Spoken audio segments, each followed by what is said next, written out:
There is a company in Geneva that moves more oil in a single day than most countries on earth consume, and you have never heard its name. About 8 million barrels in a day. That's Vitol, privately owned, almost no public face, and richer than most things you have heard of. Here's the part that should bother you.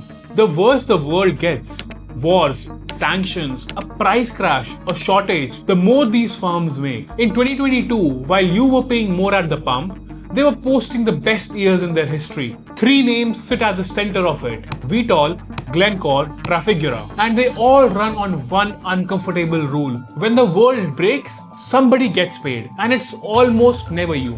Follow the cargo with me and you will see exactly who gets paid. Say these 3 names out loud: Vitol, Glencore, Trafigura.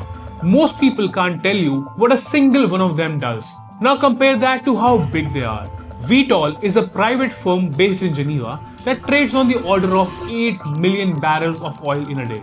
To put that in human terms, that's in the neighborhood of what a large country burns through in a single day. One company, no shareholders to answer to, no flashy headquarters you would recognize, no founders doing any podcasts. Then there's Glencore, mining plus trading, and unusual for this world, it's publicly listed, so you can actually see some of its numbers. And Trafigura, again, private, secretive and enormous. Together, this small club moves a staggering share of physical commodities that make modern life possible. The oil in your scooter, the copper in your wire, the wheat in your roti. And almost nobody can name them. That's not an accident. That's the business model. So what do they actually do? Forget the word trader for a second, because it makes you picture a guy with 3 screens betting on prices. That's not this. These are physical commodity traders. They own and charter the actual ships. They lease the actual storage tanks. They run blending and refineries. They take real barrels of real oil from a place that has too much and physically delivers to them to a place that does not have enough of it. The whole game of commodity trading has one word at its center: arbitrage. Buy oil when it's cheap, sell it where it's dear, and just pocket the gap. And they do it across 3 dimensions. The first is geography. Oil is cheap in one part of the world and expensive in another because there's a war, or a refinery is down, or a country just got sanctioned. A trader buys the cheap cargo, puts it on a tanker they control, and sell it to where it's dear. The gap minus the shipping cost is their profit. Commodity traders also make money on time. Sometimes oil today is cheaper than the oil 6 months from now. So the trader buys the oil now, stores it in tanks and even in tankers parked at sea, and sells the contract for later delivery. They get paid to wait. In the trade, when the future price sits above the today's price, that's called contango, and these firms are built to feast on it. The third is firm.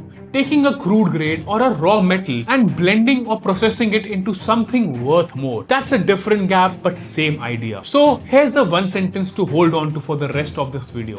This is the sticky line. When the world panics, somebody gets paid. These are the people who are getting paid. Hold on to that. Now stack these 3 gaps: geography, time, firm, and just ask one question. When do all 3 blow wide open at once? When the world is calm and predictable, the gaps are thin. Everybody knows the price. There's barely anything to arbitrage. A boring world is a bad year for a commodity trader. A broken world is the best year of a commodity trader's life. Go back to April 2020, COVID time. Demand for oil fell off a cliff. Nobody was driving. Nobody was flying. The world ran out of places to store the stuff. The price of American oil did something you would have never imagined. It went negative, below zero. Stop and picture that. Producers were paying people to take oil off of their hands. Pure chaos. And chaos is exactly what these firms are engineered to harvest. They had the ships, they had the tanks. They could buy oil for almost nothing and store it for the rebound. Then came 2022.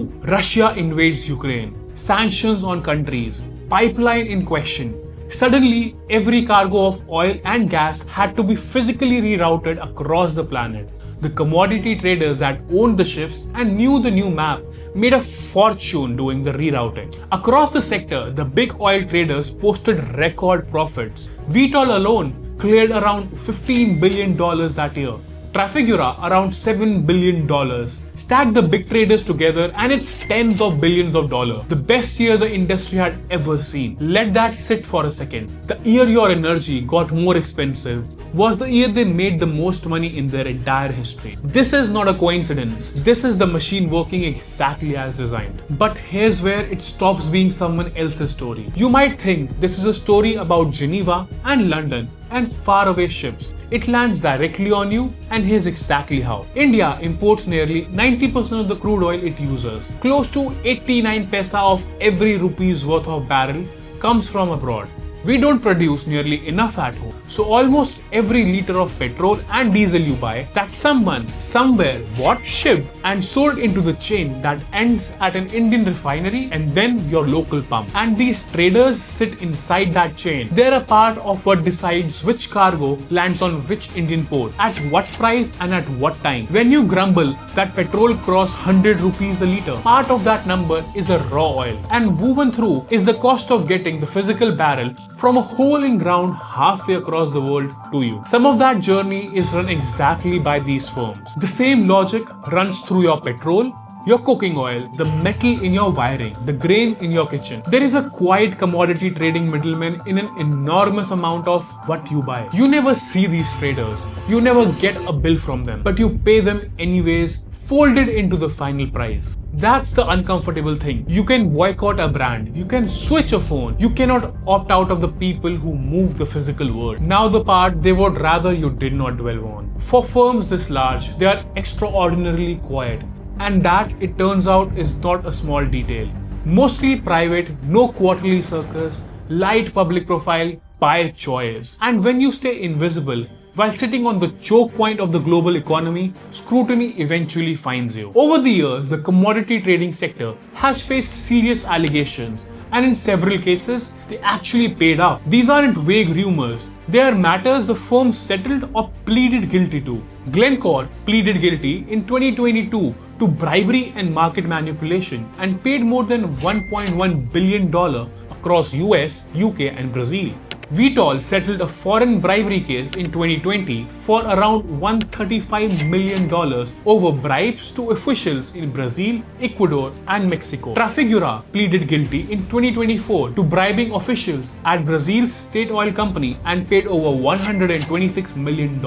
Alongside the settled cases, all unproven acquisitions, questions around sanctioned cargoes, pollution and dumping claims, that remains allegations. I am being extremely careful with the words on purpose because the truth here is genuinely mixed and you should treat it that way. But step back from a single case and look at the structure, because the structure is the real story. When a commodity trader's profits comes from the gap that opens up in a disputed world, they have a quiet incentive that points in an uncomfortable direction. They don't need the world to be calm and clean and well supplied. A commodity trader's best years are the world's messiest ones. And that isn't a glitch, it's the structure. That doesn't make every trader a villain. Somebody genuinely has to move the oil, and a rerouted world needs people who can reroute it. But it does mean you should be very clear-eyed about whose interests line up with a stable, boring, well-supplied planet and whose don't. If a commodity trader's best years are the world's worst ones, what are they actually selling? Here's the reframe that makes it all click. We think the product these commodity traders sell is oil or copper or grain. It isn't really. The thing the big commodity traders are actually selling, the thing they're best in the world at monetizing, is volatility itself. When the prices are stable, anyone can move a barrel from A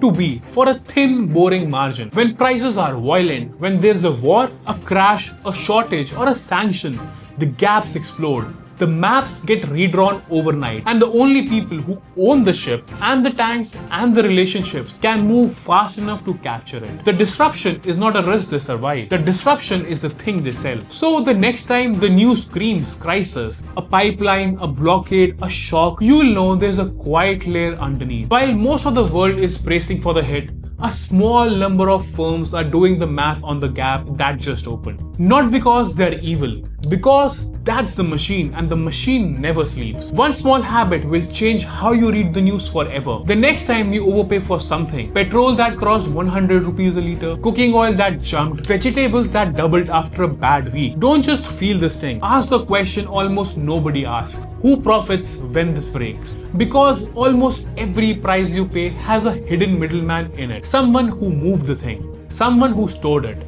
someone whose best year is the year that hurt you the most. You can't opt out of them, but once you see them, the news stops looking like random chaos and starts looking like a market with winners you were never introduced to. And that's the line I want you to walk out with. Chaos isn't just something that happens to the economy. For some people, chaos is the product. Learn to ask who's selling it. On this channel, I take the prices you pay without thinking, your petrol bill, your grocery bill, the cargo ships you'll never see, and trace them back to the people quietly profiting at the other end. If that's the kind of thing you want to keep seeing, hit subscribe and I'll see you in the next one.